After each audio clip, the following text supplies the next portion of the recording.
Welcome, everyone, and thank you for joining for our final session of this year's International Council. All week, we've been discussing how to rebuild the global economy and the multilateral system. And today, we're going to conclude this week-long conversation with a view of the health side of the equation. I want to thank all of our fantastic speakers for joining us today. And before I turn it over to them, just a couple of quick notes. As usual, we will reserve time at the end for audience Q&A. I ask that if you have a question, you please submit it by typing it into the questions pane in the webinar toolbar. I will collect those and I will call on people during the Q&A portion. You can join the live Twitter conversation by using the Twitter handles and hashtags listed on screen. And finally, I just want to thank our sponsors for sponsoring this year's International Council, Morgan Stanley and SICPA Holdings. So now let me briefly introduce our moderator before I turn it over to him. We're very lucky to have Alex Preker with us today, who is a leading global health expert on health financing. Dr. Preker is an executive scholar and professor at Columbia University, New York University, and the Icahn School of Medicine at Mount Sinai. He's the president and CEO of the Health Investment and Financing Corporation. And previously, Alex held senior positions at the World Bank, the IFC, the World Health Organization, and including he served as the chief economist for the health sector at the World Bank. So thank you, Alex, for joining us today. We're lucky to have your expertise in guiding this discussion. So I'll turn it over to you to kick us off. Great, thank you, Emily, and also thanks to the Bretton Woods Committee for hosting this meeting. I think it's really great that that you're hosting this meeting at the time of the annual meeting of the IMF and the World Bank, particularly because of the very, very significant impact between the disease that we're going through, the epidemic, and the global economic situation. These two things are extremely closely linked. I'm going to introduce the panel, and then what we're going to do for the discussion is we're going to have each panelist present about 5 minutes of their perspective of where we are today and some of the challenge we face. And then we're going to have a debate among the panel on some key issues that we're confronting related to this COVID crisis that we're experiencing.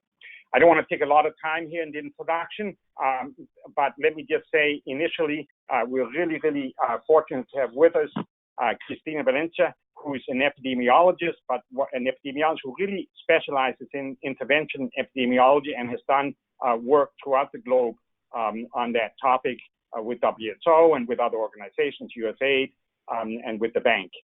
As well, we have Kalipso Chalkidou, who's the director of the Global Health Program at the Center for Global Development. And Kalipso, it's really great to have you with us. The center was set up by Nancy Birdsall, a former vice president from the World Bank. So there's a connection there, but you've really done some amazing work at the center in looking at some policy issues. And then, finally, but not least, I want to introduce my colleague, Feng Zhao, who is at the World Bank and is leading the World Bank practice group on global engagement, and particularly looking at the well, you've looked at the HIV epidemics, but now you're looking at the COVID, but you've really had a lot of experience in the past in the bank with major epidemics globally. And so it's a delight having you with us. So let's start with that. And just as to set the scene a little bit, this epidemic has now already caused over 1 million deaths globally. We've had, about 40 million cases globally. Let's put that in perspective for a moment with what we see normally at this time globally in terms of major diseases. Malaria causes about 450,000 deaths per year, and HIV/AIDS is a little over 600,000 deaths per year. So we're already surpassing what was considered before the most important scourge that we had for a very long time during previous decades. We're now surpassing that, and it's continuing to go up. So this is really something which is dramatic when you think about global health. The second part that I want to just emphasize as part of the framing is the very close connection between the epidemic and what's happening globally in the economy and people's welfare. We had made enormous progress in the last 20 years in poverty alleviation. We were on target to reach the Millennium Development Goal 2030, the Sustainable Development Goal 2030 of having poverty below 3%. That has now significantly gone off target. We are now seeing dramatically in 2019 probably another 80 to 100 million people falling below the poverty line. That's very dramatic, and it's significant for us here in the health sector because we know the very close correlation between poverty and health. So it means that this disease is not just causing deaths in COVID-related areas, but it's causing a lot of deaths in other related areas where people are either foregoing care that they would be getting otherwise, or they are getting new problems that are related to the poverty that we are seeing. It's not the only thing, because of course we're also confronting at the same time a major health crisis with the environment, and we're facing still, unfortunately, in many countries, still a health crisis linked to conflict and man-made armed disasters. So with that, just as a setting, because as we talked about the COVID crisis, we need to remember that there's a high price we pay also for the interventions that we're doing in COVID, because it takes away resources from other areas. We saw that back in the 1990s and 2000s when all the international resources went into HIV/AIDS and malaria. Many other areas, maternal and child care, were not given the attention probably that they would have had otherwise. It was an important thing to do, but we went through a period of a decade where other diseases were really neglected. And so we have that experience behind us, and we need to be thinking about that as we go forward with what we do on the COVID side. So let me pass over now, Cristina, if you want to just kick off and mention some things about what you're doing and what your perspective on this challenge is. Yes, thank you very much, Alex, and for the Bretton Woods for organizing this webinar. It is a real pleasure to have the opportunity to participate in this panel, which focuses on a topic that has captured global attention primarily in the last 6 to 9 months since the pandemic started. To echo what Alex said, the COVID pandemic has really had devastating effects on the world. And one of the regions that has been hit the hardest that my work has taken me to has been Latin America, not just from a financial and economic perspective, but also in different sectors and industries. This has demanded ambitious and really an equitable response from Latin American governments, and has shined a light on their health and economic vulnerabilities. And it has also shown the limitations that they have really had to go through and has hindered their response. Among some of these limitations that governments have struggled with, specifically in financing, are the 3 critical pillars of an epidemic response, which are really aggressive mass testing, more efficient and faster contact tracing, and isolation and follow-up of cases.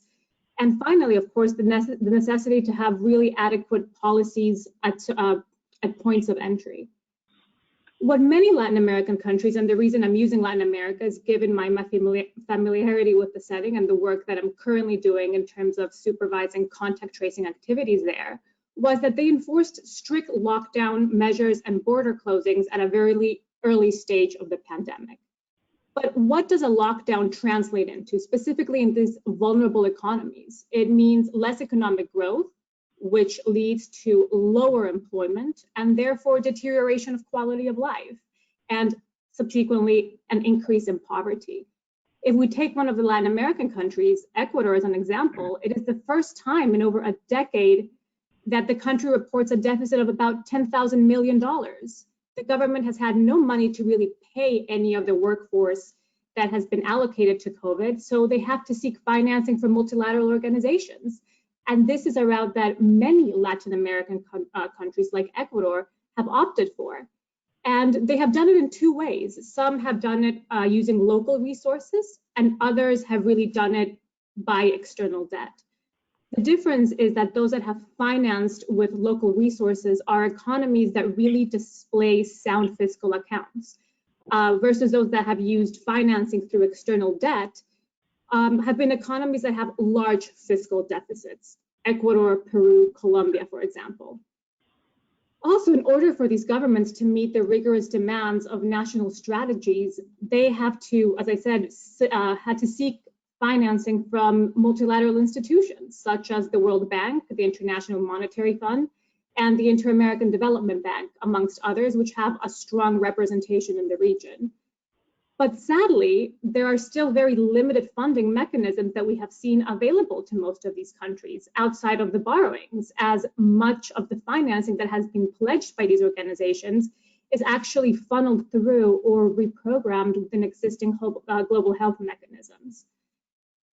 Alex, many of the regions continue to face large gaps in their financial capacity to respond to the crisis. Lack of adequate financing, lack of adequate leadership, quite frankly, lack of an adequate strategy can be attributed to the absence of strong public health advisories. The lack of economic rescue plans and policies to protect millions of people throughout the region. We have learned from Latin America and the countries in the Latin American context that emerging markets have to have sound economic programs with sensible fiscal accounts that will allow them to have the resources necessary to pay for health programs. Countries that were surprised with deficits didn't know what to do. They had to go out and refinance their debt and ask for additional debt. And to kind of end on a positive note, I think that although the pandemic continues to pose enormous challenges throughout the world, specifically more in some regions than others, measures implemented in countries like Paraguay, Uruguay, Cuba, for instance, have kept the number of cases and deaths significantly lower in these countries than elsewhere in the region. International groups have ranked these countries as deploying some of the best practices for COVID, for both the prevention and the control of it. So other countries in the region can also learn from these economic strategies and can enforce and adapt it to their settings. You know, having done work for the World Health Organization, it's important that community subsidizing continues to exist and that WHO create a model with pharmaceutical companies, private sector, banks, in which there is alignment with regards to some of the economic markers in all of the countries. We have had the World Bank, which was quite refreshing to hear the president, David Malpass, the day before, speak about how there has been a $12 billion pledge for vaccines, and not just for the purchase of the vaccines, but also for what happens after the purchasing of the vaccines, so their distribution and the logistical components. So these models of community subsidizing, that it really bring together different actors from different sectors, private and public, is probably one of the best financial models that we can use to really apply to the different countries and regions that are most in need.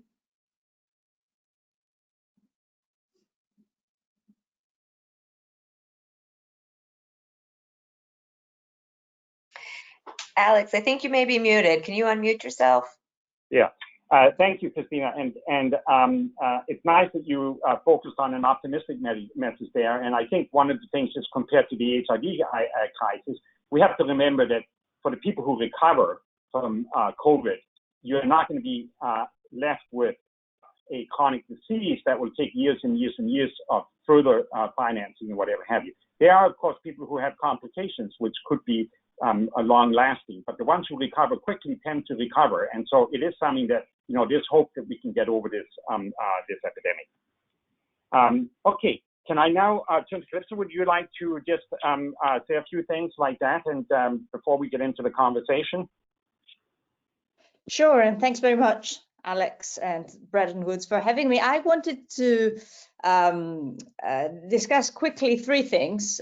First, the visibility of cash flows and in general data on who's funding what and where as part of the response. Secondly, the processes and criteria for prioritizing investment decisions. How are these decisions made? What do we buy and why? And finally, to talk a bit about what you mentioned in your introduction what we call collateral damage, so the implications of the virus and the response to the virus on health in particular around the world. So first of all, on cash flows and visibility, data visibility, granularity of information available, I think that's quite important to enhance accountability and to allow for some form of impact assessment and course correction. And colleagues of mine at CGD, Amanda Glassman and others and elsewhere have looked at data on the financial flows from the World Bank, from other funders. A record amount of resources has been committed to the response, which is wonderful. But at the same time, and though one acknowledges the importance of speed and flexibility in the response, and that the fact that funders do not wish to introduce ex-ante conditions for receipt of funding, at the same time, I think it's important to have some sort of clear standards for tracking and reporting the allocation uses of aid, and commit ultimately to making some of this information publicly available. Right now, I find it very hard to track exactly what is on offer, what funding is on offer, to whom it's given, and how it will be used. And this kind of visibility is important, both to inform a coordinated response globally and bring in private sector, civil society, but also to enhance accountability and improve the information base we have as to what actually is working and what is not. You know, having some standards for tracking, reporting, evaluating the uses of any new financial commitments matters, because this way we can also paint a picture of what actually works to inform policy approaches, real-time, course correct, and in general improve the efficiency of response funding overall. And this kind of formative evaluation we haven't really seen at any level in any geography, and that's, I think, really important that we consider introducing some sort of framework and a commitment to doing that. The second point has to do with the processes or criteria that large funders use to prioritize investment decisions, and in turn also national governments who are borrowing money or indeed investing their own resources. And again, there's very little out there in terms of frameworks and processes, which makes things hard to follow and to evaluate and to reflect on. So I'll just give a couple of examples. You know, it's been covered widely. USAID's investment in ventilators, donating ventilators, about $100 million worth of a donation, which is a significant chunk of the promised COVID-19 foreign aid for the agency. And yet, you know, there's questions as to where these machines are going and whether the human resources are available or indeed the infrastructure to use them. And similarly, even though the bank's sort of project appraisal documents are hardly as granular, talking to colleagues in Kenya, they've also written publicly, these are clinicians practicing in different hospitals in the country, you know, questioning why is Kenya buying again, you know, 250 ventilators when fewer than half of the counties across the country have an intensive care unit to start with, and when there's fewer than 50 trained anesthetists in the country working in the public sector. So who is going to be intubating people when there's no specialists to do this, let alone infrastructure, electricity, oxygen, etc. So, you know, what are the trade-offs? Would investing in oxygen been a better bet in terms of saving more lives? How are these very quick decisions made? What are the criteria? What is the process? And links back to my point on data and on evidence.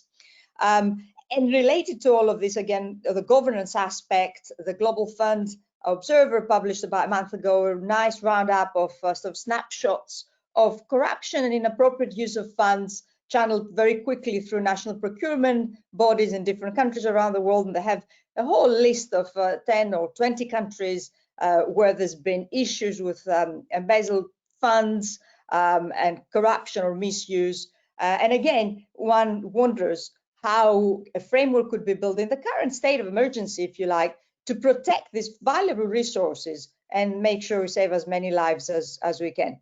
And the final point that you mentioned on crowding out of other healthcare or the so-called collateral damage, not just from the economic downturn, which is directly linked to health, premature deaths, infant mortality, etc., but also looking at, for example, TB, HIV, malaria. The Global Fund did some work that showed that we're looking at a significant increase in deaths from the three diseases. You mentioned, Alex, that the current death toll from COVID is the same as TB and HIV together, malaria and HIV together.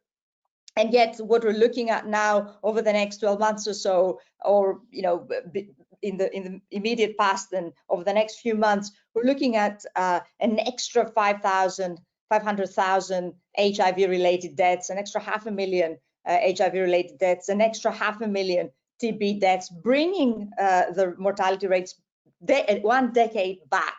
And an additional 400,000 malaria deaths, bringing the mortality rates about 20 years back. So between those three diseases, the additional mortality because of COVID and because of the response to COVID, the disruptions and redirection of funds, as you also flagged at the beginning, we'll be looking at almost 1.5 million deaths over a period of 12 months. So this is quite shocking, and really, again, I think emphasizes the value of data visibility, processes for assessing trade-offs and for monitoring impact and being able to course correct as we go forward, because this is not going to end anytime soon. So I will stop there. Thanks very much, and I look forward to the discussion. Okay, that's great. And really, I think you emphasize exactly this idea of the collateral damage on the diseases. And we also have to remember that that collateral damage on the diseases also causes a collateral damage on the resources needed for those diseases. Because when you count 500,000 additional deaths for HIV, you're not counting all that treatment that goes up to that death, which is competing for resources or maybe foregone care. So there's a lot of things in there that becomes very complex in trying to make this assessment. Feng, would you like to go next? Yes, thank you, Alex. Very happy to be here. Thanks for the opportunity to have this very important conversation on COVID. My fellow panelist has referred to some of the bank's actions. Let me just quickly share with you some insight. From the onset of the COVID outbreak, the bank's senior management has recognized COVID-19 is an unprecedented challenge, require unprecedented response. So on March 17, when COVID at that time only affected limited countries, the bank board has approved the fast track facility, which it totaled 14 billion. So 6 billion for IDA IBRD and 8 billion from IFC. In April, the bank further advanced this fast track response by bringing 25 projects to the board, which is quite unprecedented, together with a global framework in terms of how we respond to the COVID outbreak. We also see COVID is not only a public health challenge, but it's also a socio-economic challenge. So in June, the board further approved 160 billion to address social and economic responses and need. So overall, you can say the bank has really taken very strong, unprecedented move to put together a very large package of support to make sure there's a sufficient financing, at least from our side, to help country to respond to this unprecedented pandemic. And the size and speed has never been seen in the bank history. We have really take very strong move in terms of addressing the health angle, but also cover the socio-economic angle, given all the challenges has been mentioned by Alex and other panelists. Now, what we have achieved so far, I'm the health manager for the bank's health program, so I'll focus on the health response. One of the critical response we have put together is we call this global MPA program, the multi-phased programmatic response. What it is a global designed platform, which highlight the manual of activities based on the latest science and evidence at the time to guide the country's project design, which is quite comprehensive. Some of the issues you mentioned, in addition to the public health emergency measure, the support also include remove some of the social and financial barriers to make sure there's access to health services, to encourage community engagement and risk communication, to wage a multi-sectoral response, including One Health, address the root cause of the issue, as long as the response covering some other critical aspect like supplies and system building.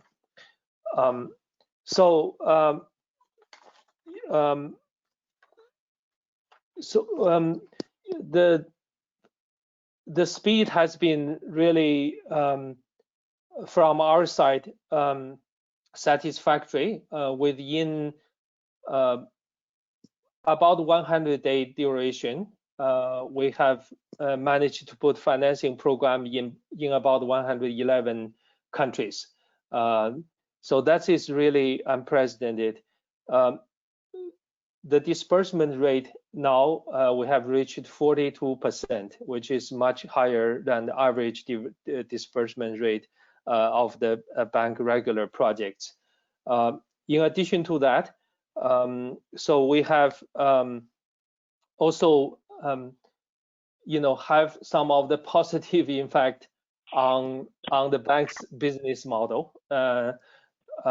We can say the average project preparation in a normal time will normally take a year, but during the COVID response, we have project prepared in a week time, which can quickly provide access to financing for the countries. The coordination has been also unprecedented, with the universal focus from different part of the bank. We'll manage to move very fast. The story has been normally a package need to be cleared by our lawyer, by procurement, which take some time, normally months. We have a few minutes, 7 minutes clearance of package. So that has the impact on how bank can move forward. Of course, the reflection has been, we also ensure in this fast response, we also want to have sufficient level of quality, make sure the resources are well used. Some of the issues in terms of data, in terms of access, which is being closely monitored, there's a room for us to collectively work together to improve the situation. But let me just highlight, from our side, the bank has moved quickly to make sure we have a global platform to support countries. This platform are also used by other multilateral agencies. We have over $1 billion co-financing from ADB, from Islamic Development Bank, and from AIIB. It has been used as a main channel to support the countries. And also another other angle is to really engaging private sector with IFC's $8 billion package. We also facilitated a bank facility procurement, which this is for the first time bank really getting into the broken market and make sure not only financing availability, but also the country can have access during the peak time of the response to those essential supplies. So from our side, we're moving very fast, and this Tuesday, President Malpass has announced another $12 billion to support the vaccine initiative. I just want to clarify, it's not just procuring access to vaccine, but also build the delivery system even now before the vaccine come to the market, so the country can be ready to distribute the vaccines. As we know, there's a legacy issue around the immunization system to have a plan, to have the capacity to quickly distribute the vaccine and also reach a reasonable high coverage to create herd immunity, which is critical to stop this pandemic. Let me stop here. Well, that's really great, Feng, and I'm really knocked off my seat, to tell you the truth, with the story you just told, because by comparison to the bank when I was there, you were saying it takes 1 year, but it used to take us 2 years to prepare a project, and then to disperse was the big problem. You prepare in 2 years, and then you wouldn't disperse the money for another 3-4 years. So to move that up into a week and to have a 3-minute clearance process is, this is really like a revolution in the bank. It raises the question, of course, is this something that, after the pandemic here, maybe this is not when we should go back to business as normal. So, this raises a whole other discussion of, has this been a transformative event for the bank that really, could have a very positive effect. Let's not go into that right now. I wanted to pick up a couple of the trends of the discussion that we've had so far. So you got this funding coming in from the World Bank and the other bilateral agencies and international agencies, donors, etc., the fund, the Global Fund, Gates Foundation. That money, I heard you say, is being spent partially on testing, it's being spent partially on hospital capacity building.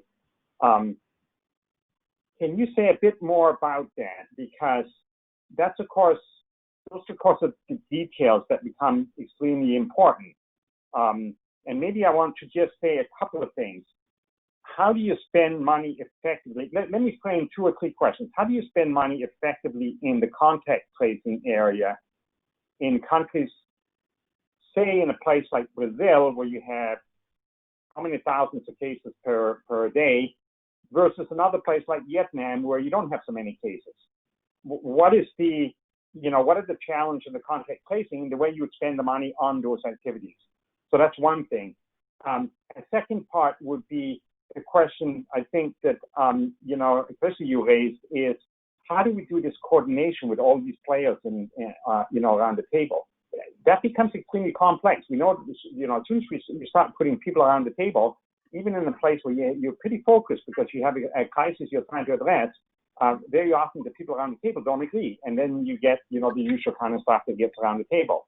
And then Feng, that really comes to you as well, because, so say we have contact tracing, we spend some money in the hospital, whatever have you, and you now sign the check, right? And you disperse the money. But we know that with the bank dispersing money on in the health sector, there are some issues there with when the bank spends money, the government stops spending their money, or that the money doesn't flow in a smooth way. You spend some money and then there's a gap. So you get the programs going and then they're not sustainable. Maybe we can just touch on that a little bit. What is it that we spend on, and in the spending, the coordination, and then and then how do you avoid some of this the issues with the donor aid that we know are there, but maybe this pandemic has transformed that donor aid mechanism. Cristina, why don't you start for a second on the on the contact tracing, because that's something very concrete in terms of how that's approached. Yeah, absolutely, Alex. And I think we have seen in different countries contact tracing activities, or as I mentioned earlier, the real 3 pillars that are usually needed or in need of funding, which is contact tracing, follow-up of contacts and cases, and isolation of them, as well as mass testing. So these 3 areas are the ones that have been critical in terms of this response for funding. Different governments have really addressed contact tracing and financing for contact tracing very differently. And it really depends on the strategy. Well, first, the magnitude of the epidemic in the country. So the number of cases that we're seeing, the number of deaths that we're seeing. Again, the strategy that the government has, and also the way that the government is structured. If we look at a place like Brazil versus a place like Vietnam, Vietnam having a more communist government they're far stricter in the way that they can really put forth policies and lockdowns, and they had very severe lockdowns. I think also education of, specifically in contact tracing, of what contact tracing is, education of the purpose of contact tracing and why it's being done, but also education of the population as to how contact tracing can help mitigate the pandemic. And the fourth area that I think really deserves more funding and more attention is really the role of technology and how technology has helped traditional contact tracing methods in countries like Vietnam, in countries like Brazil, in countries in Europe, to really bring a different profile of what contact tracing is and be able to successfully roll it out in the current context of their own countries.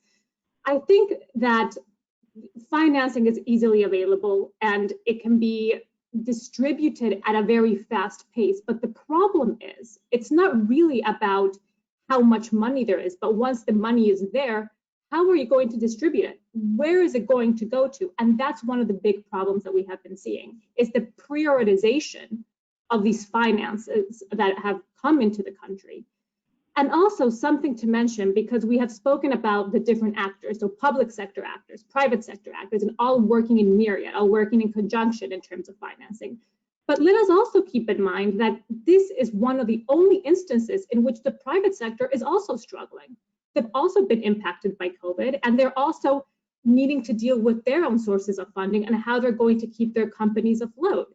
So even though a lot of contributions and a lot of financing is needed in these activities from the private sector, it's something that for them is still first dealing with their own situation before they can continue to contribute in a more global way. Great.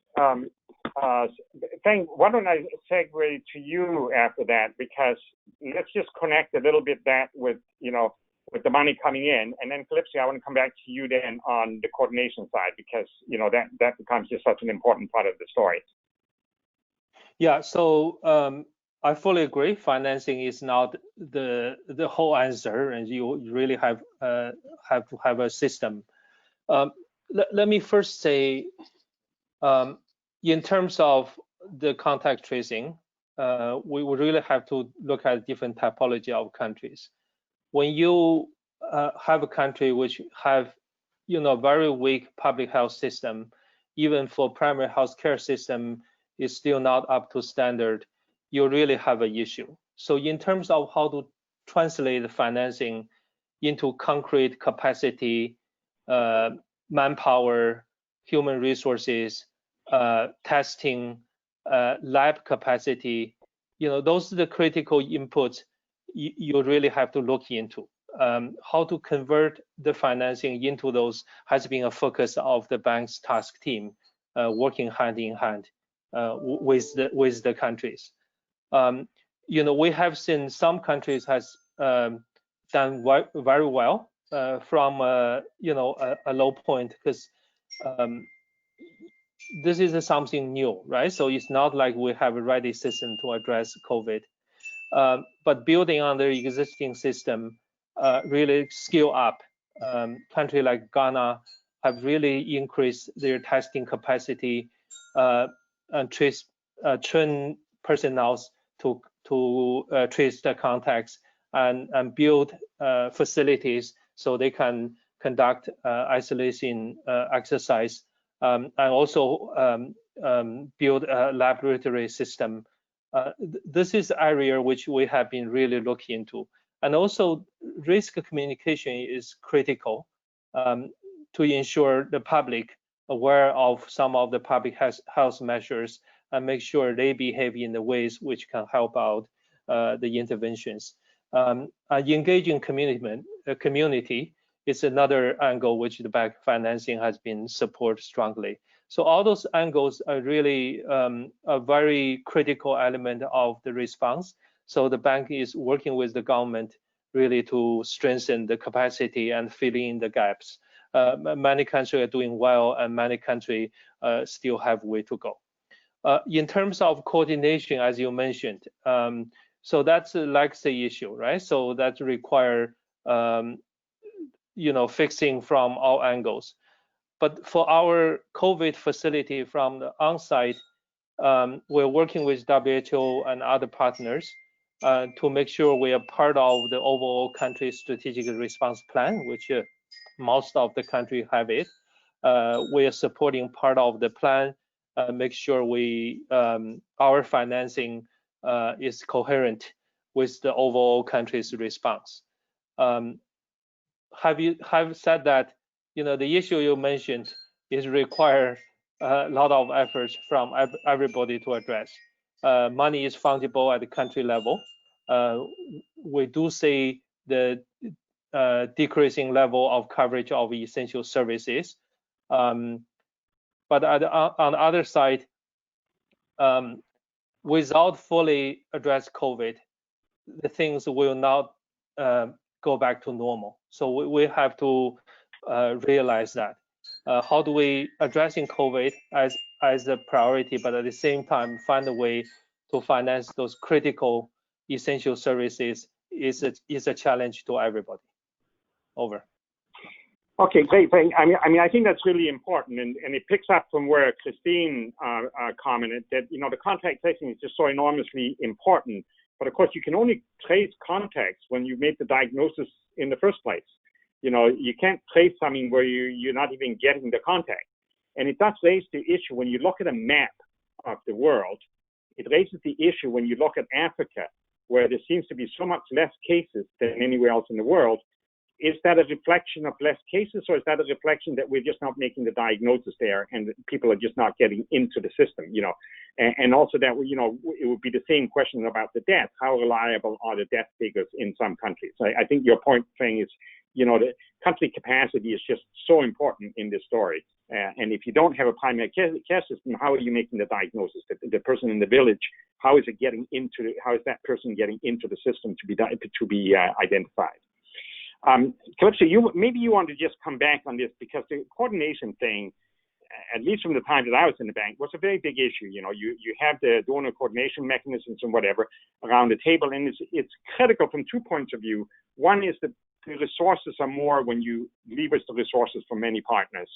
But second of all, it's really important that the partners are kind of playing. You don't all have to be playing the same tune. But that they're kind of playing the same tune, and that you don't have partners out there that are diametrically going a different way that really disrupts the response. So any comments on that in the coordination side? Yeah, well, I mean, it is tricky because there's obviously a speed premium as well, and people are trying to respond quite fast. But I think in general, we've done relatively well in terms of coordination with WHO and different players coming together with the ACTA accelerator, the COVID tools, therapeutics, diagnostics, and of course the vaccine. I mean, you mentioned the 12 billion towards the vaccine, including delivery, which is very important, I think, especially the delivery bit, and enhancing systems readiness to get the vaccine out there, which is a big logistical issue. Obviously, we don't usually vaccinate adults, and so it's not a small feat to think about how exactly this will happen, as well as, of course, getting people to trust in the process and want to be vaccinated, which is also critically important. And I think it's really encouraging to see the bank announcement that COVAX will be part of the bigger picture, and the bank will work together with COVAX. I think that's where sometimes the risk is not just doesn't just stem from not working together, but inadvertently, when two major players don't work together, inadvertently having competition. So, it would be really sad to see, bilateral deals amongst sort of developing nations emerge with World Bank financing that perhaps undermine the whole effort of pooling resources, diversifying the vaccine portfolio, and getting to one or two winners that countries can access at an affordable price. So I think that's where it becomes tricky. And of course, there's tension. Countries want flexibility, especially middle-income countries want to be able to decide. There's issues with the COVAX platform, in terms of transparency. Things have been put together very fast, but still, I think this is one good example of where the World Bank coming together with COVAX, with CEPI and Gavi, and the other partners can make a huge difference. The procurement, product selection, diversification process, but also downstream distribution. So I think that's a good case study, and I'm looking forward to seeing how it actually develops and how the funds again are absorbed and spent, which brings me back to the point of visibility. So who's spending what? Which procurement mechanisms are used? Is it bank facilitated procurement? Is it national governments? We've seen governments have very limited capacities in selecting products, procuring, negotiating prices, and so there's a risk there that resources perhaps are wasted. But the other point I wanted to make is in relation to what we're seeing with the money going towards perhaps high-tech, ICUs, hospitals, and we're hearing now increasingly from colleagues in developing countries saying, well, we've been talking before COVID about universal coverage, sustainable development goals, the importance of primary health care, and now, we are building ICUs and hospitals, and because obviously, we need those facilities also to treat people, and that's what the wealthier countries are doing. So I think trying to refocus the debate also towards perhaps lab strengthening, towards better data, registration of deaths in particular. It's really a terrible performance globally. Many countries don't even report deaths publicly. So I think, again, the World Bank funding and other funders can push towards that, which serves both the purpose of combating the outbreak, but it's also a meaningful means of strengthening health systems. Thank you. Yeah, I mean, there's 2 points that are not about the coordination. I mean, first of all, the coordination side, I think this is really encouraging to hear that this is happening the way you're describing it. So I want to just pick up though on what you were saying there, because that's incredibly important. I mean, making the prioritization in this area is very difficult, because you have a person coming in who's choking to death, and where there's a slight hope that if you put them in an ICU and you give them whatever, that they're going to get over this. Well, I say slight because, we know that people who go into ICUs, even in the US and Europe, the percentage that actually get out of the ICU is very small. And I would only assume that in developing countries, if you're looking at Africa and Asia and low-income context, that the people who actually get out of the ICU is even smaller than what we have in the US and Europe. But it's very difficult when somebody is showing up on your doorstep choking.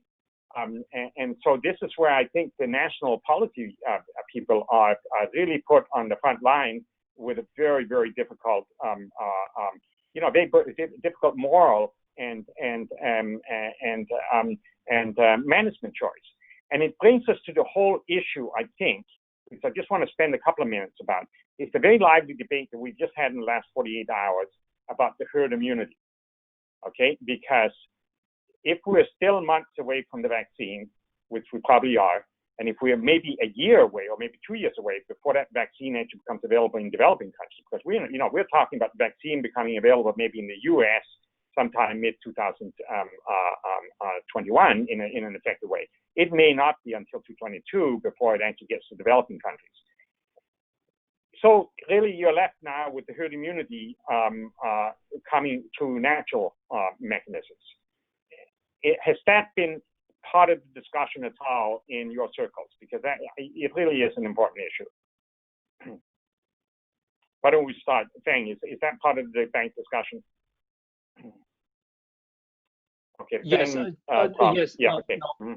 I want to come back to this very important topic, which Kalipso has touched on, which is how do we reflect in real time on our future investment in building the system.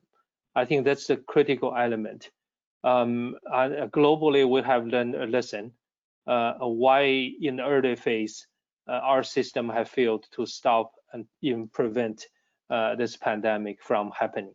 So I think all the finance ministers, together with the health ministers, have some soul-searching question to ask. What will be our future investment framework so we can build a resilient health system to respond to a pandemic like this one? Integrating public health function into the service delivery function is critical. Have a functional surveillance function in different level of healthcare is critical. If we fail to do that, we'll repeat the COVID-19 response. So in that regard, we as the bank has been, in addition to our financing, has really started this conversation. Next week, as part of the annual meeting event, we are organizing a roundtable, which will invite all the finance ministers and the global health leaders and also donor countries to sit down to really look into what's the future health security agenda looks like. So that's one thing I think is critically needed. The other thing is, how do we engage finance minister into this conversation in terms of building resilient health response system? So what we are thinking is to have a regular system. We can team up with other players, academia, to engage finance minister in a regular sense, not the after pandemic, but have that regular conversation to equip them with the knowledge, with the best practice, lessons learned, so they can guide the country's investment accordingly. Having said that, we really recognize is really the country in the driving seat. They are making decisions on how they move forward in our future agenda. I think that's a critical agenda which require everybody's attention.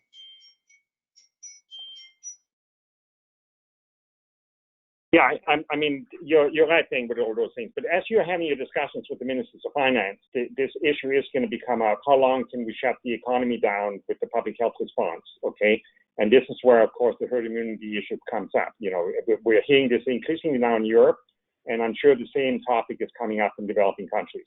That there's a limit. You know, if we are looking at least.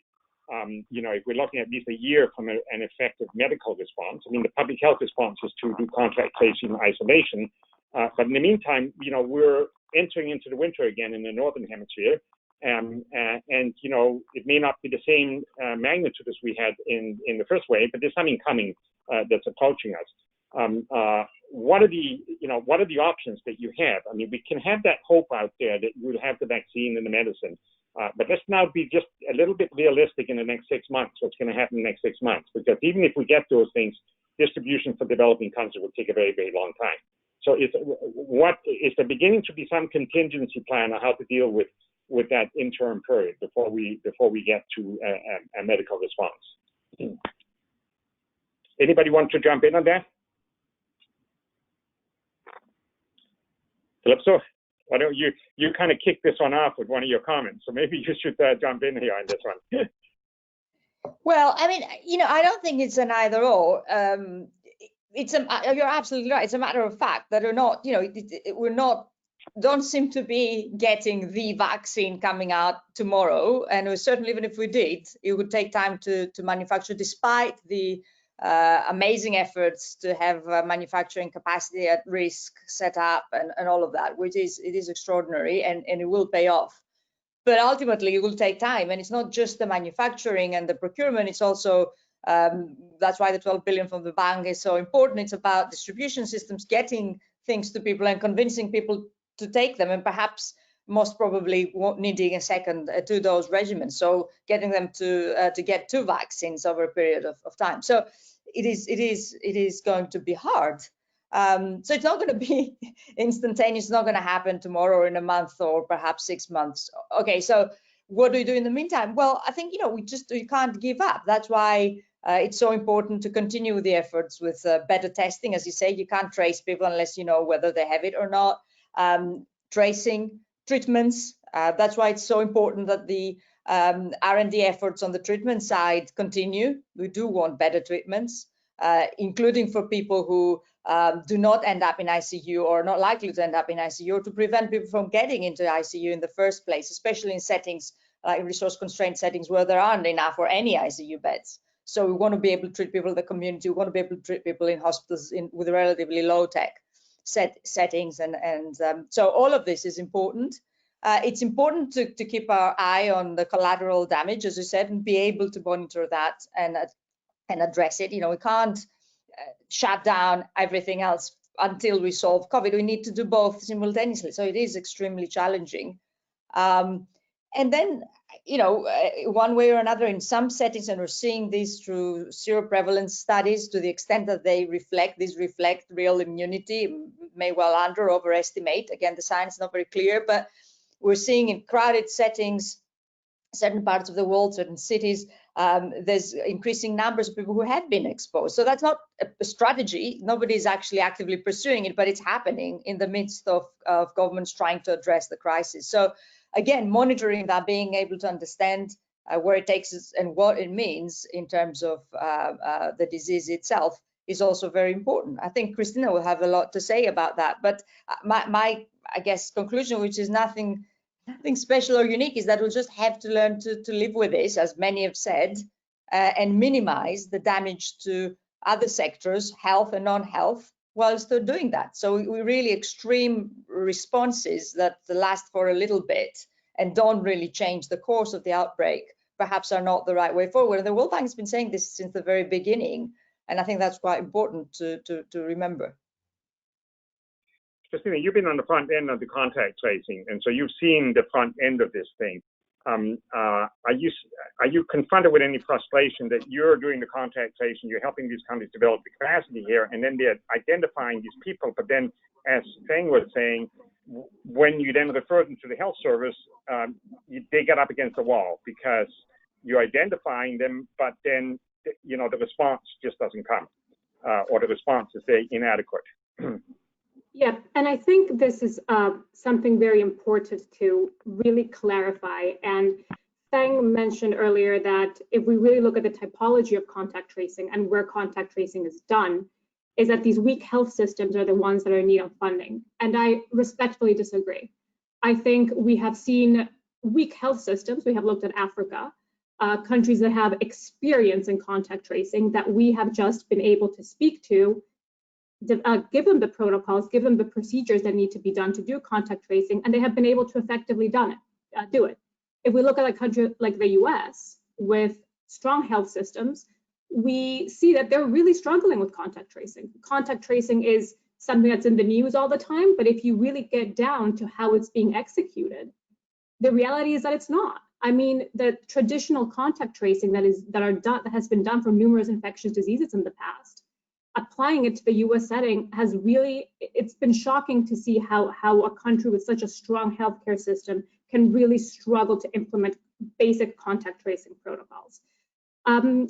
I also wanted to kind of go back, Alex, to when you spoke about herd immunity. And I think it's important for our non-scientific audience to understand that what herd immunity really is. Herd immunity is indirect protection from an infectious disease when sufficient percentage of the population has become immune to it. It's again all over the news. Herd immunity achieved in Sweden. Sweden is one of the leading countries in Europe that have not closed their borders and have allowed the population to progressively get the disease in hopes to achieve this herd immunity. And this is really, it boils down to the question, when do you open a country and when would you like to achieve this herd immunity? It's really a toss-up between your health risk versus your economic growth. And these are two things that governments are really struggling to bring together. Again, going back to contact tracing, I think there has to be strengthening within the country as to how to do contact tracing. You can't go as an international organization and expect them to follow your protocols and you dictate what needs to be done. It really comes down to using the local resources of the country, the experience of the country, and make the best out of that to make sure that successful contact tracing is done. I know, Alex, that we are going to speak about the vaccine, but it is no news that we're all looking forward to the COVID vaccine.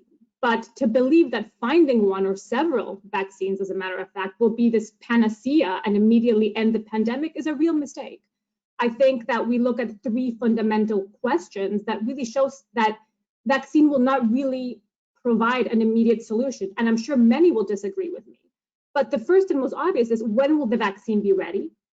How will the community have access to a vaccine? And once these two questions are answered, is really who will fund this, but not fund this in terms of the price, but fund this in terms of the logistical capacity, the cold chains that need to happen to reach areas where the temperature might be warmer.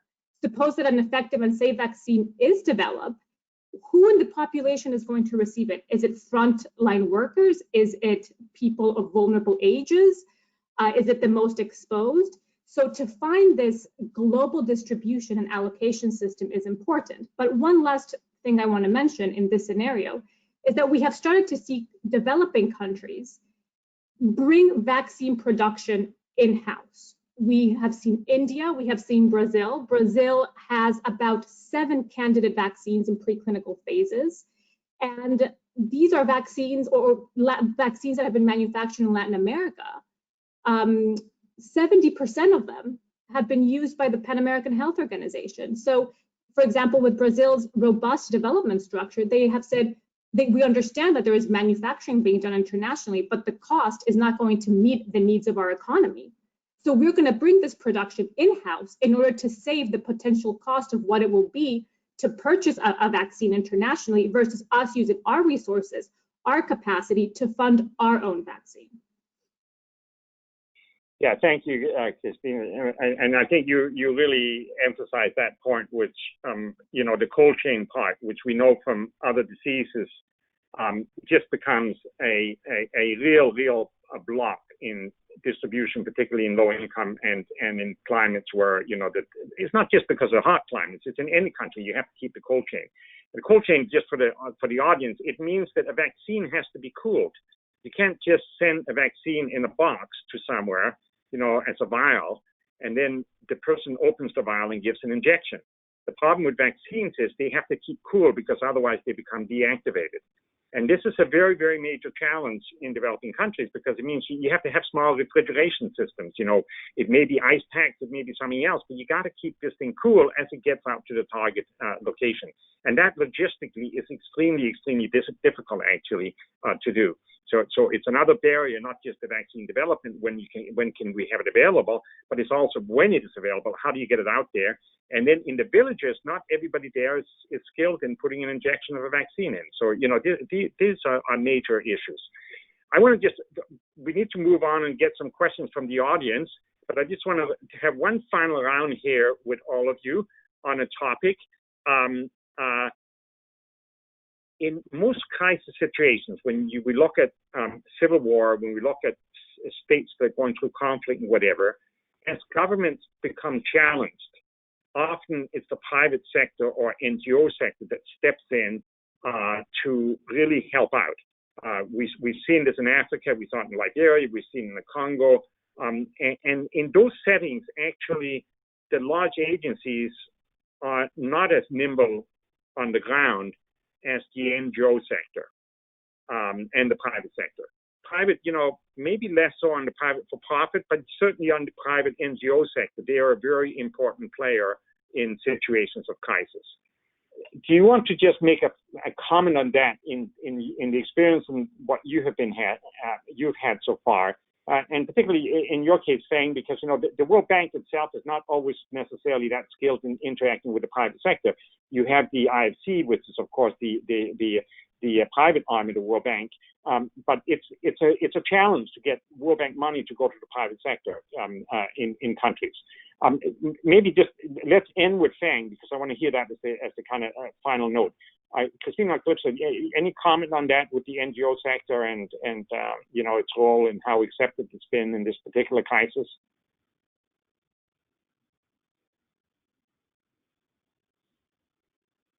So, Alex, you want me come in or Cristina to come in first? Well, I just wanted to give them a chance first because this is the last round before we get questions. But if they prefer not to respond to that, then we'll move to you. Okay? Yep, I think. Okay, Cristina, please. Mm-hmm. Alex, it's a very difficult question to answer because it really requires a cooperation from all of the actors, right? So the private sector, the NGOs, and the governments themselves, because even though there's more NGOs within a country, some of these NGOs really specialize in niche areas. So it's the collaboration that all of these together have. For example, if we look at vaccine administration, it really getting a vaccine from the development location, from the factories to a person's arm, it's all of these actors together that can make that happen. So I think each entity, each international entity really has a role to play in the contribution that is done at country level. Thank you. And Feng. Yes, let me first just emphasize a point Cristina has made earlier, which is the local community play a critical role in the response. That tied to your question on NGOs. From the bank point of view, particularly in those FCV countries, the fragile, conflict, and vulnerable countries, NGOs play a critical role.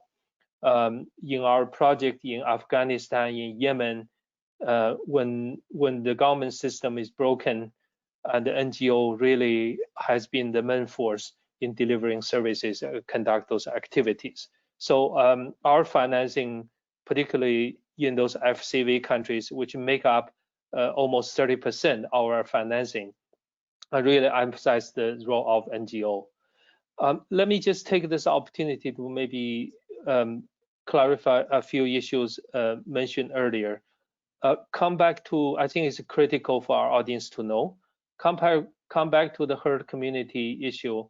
The vaccine will boost confidence in terms of our intervention and both on the economic and the health side. But the vaccine, as we discussed, will only come, let's say, sometime next year, and you have to reach certain coverage to achieve that. So it will take time for that. At the same time, it will be a mistake if we abandon all the public health measures, the behavioral measures. I think that's a critical message we have to communicate. It is true in some of the communications, vaccine was seen as a magical bullet. That really, to me, to our health professionals,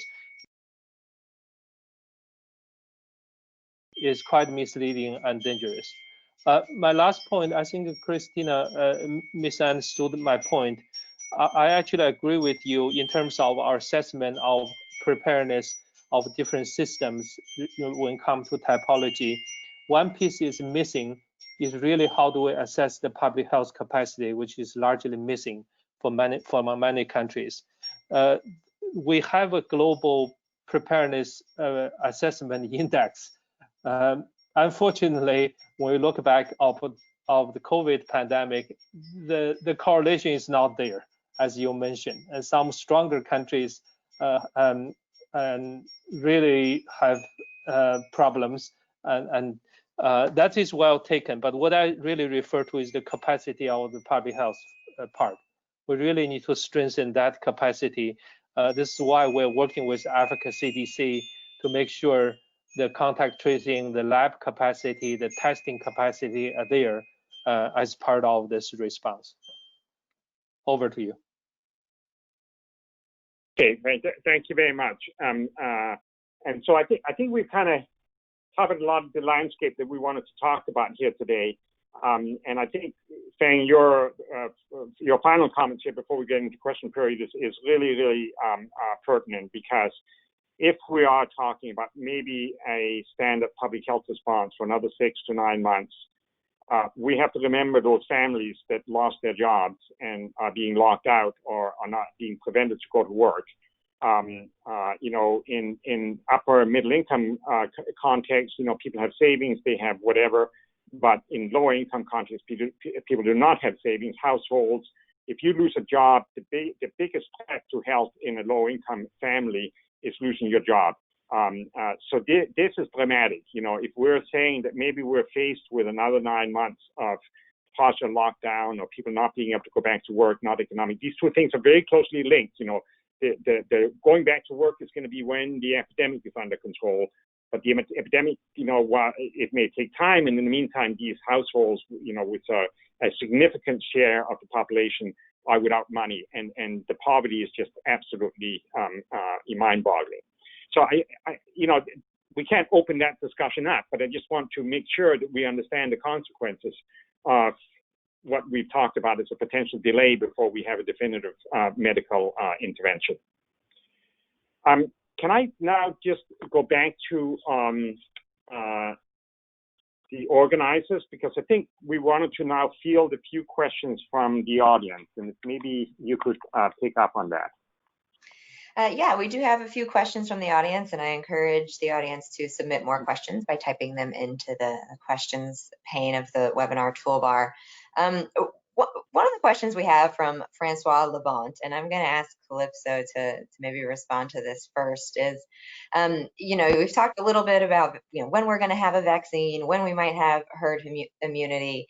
But Francois's question is really, I think, the million-dollar question of when are we going to get back to normal? I mean, do we have any idea of, you know, when we might return to normal life? So I know that's a difficult question, but I think it really gets to the heart of it. Kalipso, you want to take a stab at that?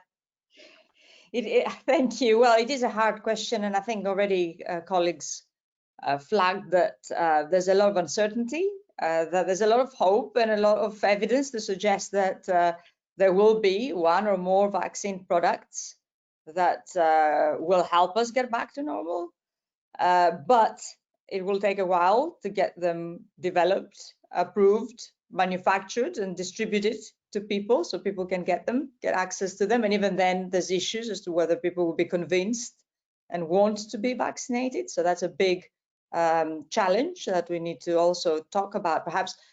And in the meantime, you know, we need to adjust to the new normal, which cannot be as acute and aggressive in terms of policy response as perhaps we've seen in some parts of the world earlier on, for all the reasons that Alex and others flagged, because it's not sustainable and it has huge implications for human lives and livelihoods.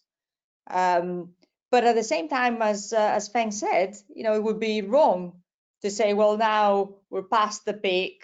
You know, we've learned to live with this, so let's just return to normal whilst we get a vaccine. That cannot happen either. So there's no easy answer, unfortunately. And you know, that's the whole point of being able to have this conversation, then to have global and national organizations respond, and hopefully, you know, respond in a timely fashion, and sharing information, consulting, so we're all able to course correct, and the confidence in the system globally and nationally is strengthened. But I'm sorry, I don't have a date. I wonder if Cristina might want to weigh in as our epidemiologist on the panel. Any optimism, Cristina, for a date sooner rather than later? I echo what Kalipso said. You can't really put a date to something like this. And, you know, the question goes back to what is normal life? We have had historically numerous pandemics, and the population just learns to adapt and adjust. I personally think that it's when we have treatment that is not necessarily a vaccine, but really treatment tailored down, is when we will start seeing some sense of normality. And also when the population starts to become more educated and really follow the necessary public health policies that officials in every country are putting forward, because they're doing so for a reason. So if the population follows these, we will start seeing that countries can slowly start opening up, slowly start opening borders, travel can resume. But to go back to a life pre-pandemic, I personally don't see that will happen in the near future. Feng, do you want to add on? Yes, I fully agree with my fellow panelists, but I want to add one point. We have learned tremendously in the past few months. You know, the lockdown model has evolved, right? We see in the early phase, this completely lockdown gradually become more country-tailored, customized, balanced lockdown with both public health angle and economic angle. This is critical because there's no one size fits all.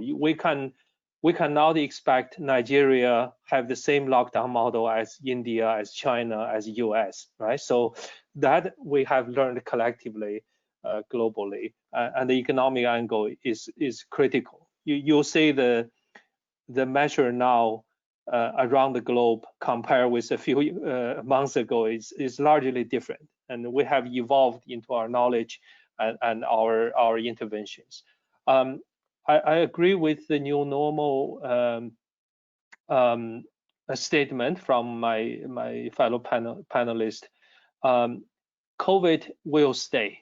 So we'll have to learn to cope with it. Vaccine is one measure, but behavioral change and other part of the intervention is critical. Now, one thing for us to collectively think more is to how do we build a resilient system, which we can deal with, the continuation of COVID, but other similar pandemics which is on the way. One critical area is the One Health agenda. More than 70% of the infectious diseases are from zoonotic sources. So unless we learn to address the human health, animal health, environmental health, and the holistic interaction of the ecosystem, will never really fully stop this kind of problem from happening again. Thank you, Feng. I want to pick up on a couple of things there, and one thing you talked about was the need for different country strategies. And I have a question here from Bill Rhodes, and I should note that Bill and Cristina actually just released an op-ed this morning on this very subject that we're talking about, and we'll be posting that on our website. It's definitely worth a read. But Bill's question is, right now there's this big debate on whether the best way to combat COVID is on a state, a regional, or a national basis. So the US, Spain, UK have adopted more of a state or regional approach, while other countries have adopted more of a national approach. So maybe we'll start with Cristina here, but what are your thoughts on which model is most effective? Emily, it's again another difficult question, but I think both models work. It really comes down to the size of your populations and the capacity to respond. You can't really compare a state-wide approach like it has been done here in the US versus a country approach that you do, for example, in Liberia. The size of the countries are completely different, hence why the US really has to focus more on a state-by-state strategy rather than a national strategy. With that said, we have seen that in countries where there are national strategies and you build a sense of cohesive response amongst regions or counties have been more successful than those that have segregated it. So even though there is not one model that is better than others, I think that it really depends on the country itself, the structure of the country, but also on the size of the population and the number of cases and deaths that you're actually seeing in the country. Thank you, Cristina, and I will turn to Kalipso to respond, and maybe there's a few questions here, and so I'll ask them together. So there's a question on, does the panel think that there's going to be significant reforms to health systems in middle and low income countries as a result of COVID?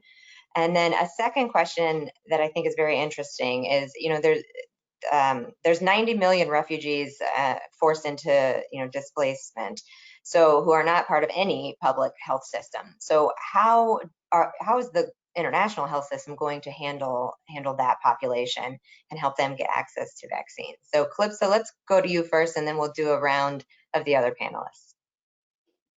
Thank you. Well, health systems, that's something that we've sort of touched on. I think there is perhaps in certain parts of the world, certain constituencies, an urge to invest in high tech, to invest in hospital sector, because we're seeing obviously that this is a way to help people, as Alex said, who are sick. And at the same time, we know that the weakness in basic public health surveillance systems, mechanisms, ability to test and diagnose, even ability to measure, again, this lack of correlation between any metrics we've had so far that are supposed to measure states' ability to manage or preempt outbreaks, and the actual results we're seeing, that's quite worrying. So very limited correlation between the two. And so, where do we invest next? And all this in the midst of well, a global crisis. There's going to be a lot less money. I mean, now we're seeing spikes in health spending, but I'm not sure if that's deficit spending in most cases. And so, I'm not sure how this will play out going forward. If anything, will rely on governments prioritizing healthcare. And we know that in normal times, even when economies are growing, governments do not tend to prioritize healthcare that much. And so, very critical situation.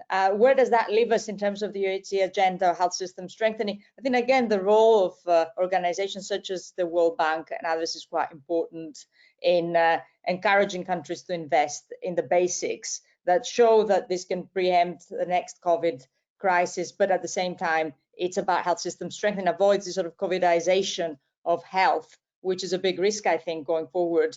And how that happens, well, I think there's different tools. If you think about debt perhaps could become an instrument for encouraging countries to invest in health. And we've seen examples at very small scale, debt to health, etc. The Global Fund and others have used. Perhaps this is a space where we could do more, or tax reforms. Where is the new money going to come from? This is the time to think about perhaps health taxes, perhaps trying to strengthen systems tax administration to have some new money into health, hopefully. But it's going to be tough. I don't think there's easy answers, and these are conversations we need to start having sooner than later. On the refugee side of things, well, again, I mentioned COVAX earlier on, the CEPI and Gavi initiative. I think as part of that, there is some thinking in conjunction with WHO on allocation rules on reaching those populations, which is also, of course, really important. How do you get to those populations in these settings and get them to receive their vaccine? It's very challenging. But I think there is some thinking going on in doing that. And that's why, again, it's so important that this global platform is supported, again, through the World Bank's latest investment, to make sure that these populations that don't have a national government, that they're not citizens, they don't have a voice, are actually served, both because it's the right thing to do, obviously, but also from a self-interested perspective. The rest of us, we're in this together, and everybody needs to get access to treatments and to the vaccine when this is available.